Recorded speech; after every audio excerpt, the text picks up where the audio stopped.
Cities in Ukraine, all of them now surrounded by Vladimir Putin's forces as Ukrainians face the fear of more attacks. Joining us now with the very latest, senior investigative correspondent Aaron Katersky. He's in Ukraine, and also Phil Lipoff is still in Poland following, of course, all the refugees fleeing there. Aaron, let's start with you. Kyiv's mayor saying that Russian military convoy we've been monitoring now on the edge of the city. What's next in this battle for Kyiv?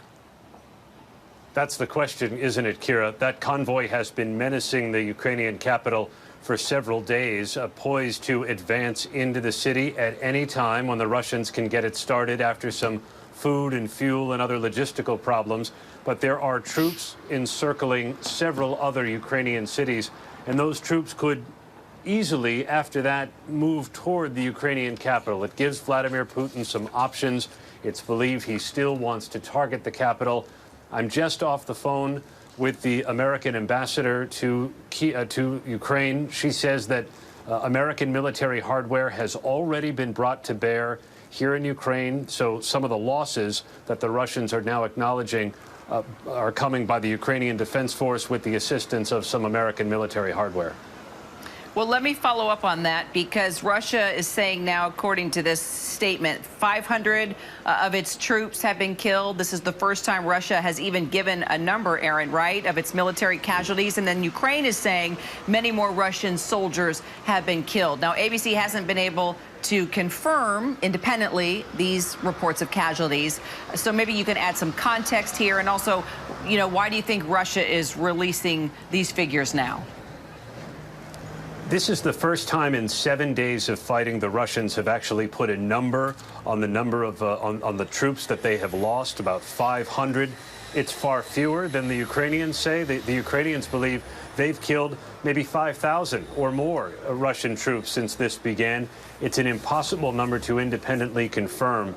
5,000, 6,000 would eclipse 20 years of American losses in Afghanistan. But even if the number is somewhere in there, it does show you the ferocity of the fighting and how formidable the Ukrainian defenses have been.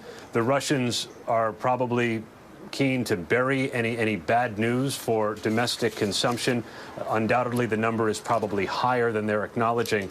But it comes as the Russians and the Ukrainians are about to sit down on the Polish-Belarus border for a second round of talks aimed at a ceasefire. And it's a significant location, Kira, where these talks are going to be taking place. The same hunting lodge in 1991 was used by the Soviet Union to dissolve itself when Ukraine and Russia and Belarus all got together and dissolved the USSR. And Phil, the humanitarian crisis, we continue to follow it. It's growing now with more than half of the refugees escaping Ukraine being taken in by Poland, where you are. Are you getting a sense of the emotional toll that this is just taking on the refugees now? And what's next for them? You've been spending a lot of time and getting to know many of them very well. Kira, I think the frightening thing is the answer to both of those questions just not known right now and might not be for quite some time. Aaron is talking about those talks on the Polish-Belarus border. We were just there 2 days ago at a shelter that has been set up for some of these refugees. Take the first question. What kind of toll is this taking on the refugees? My goodness, it's trauma. I mean, you see them coming. It takes days to get across the border. And once they get here, they're either staying with family and friends, or they just have nobody and nowhere to go. And the Polish people are putting them up in shelters. So it is a trauma. And I don't know, you know, some of the refugees we're talking to are just flat out crying. Others have this blank stare on their face. So, you know, everybody's different. Some people have processed this by the time they get here, or they're in the process of processing it. Others are just in a state of shock because they've had to leave everything they know in their home, come over here, women and children, and not know if their dad or their husband is even going to survive the battle. What happens next? Kira, that's unknown as well. They don't know how long they're going to have to be here. They do know they're going to have to settle in for quite some time, though.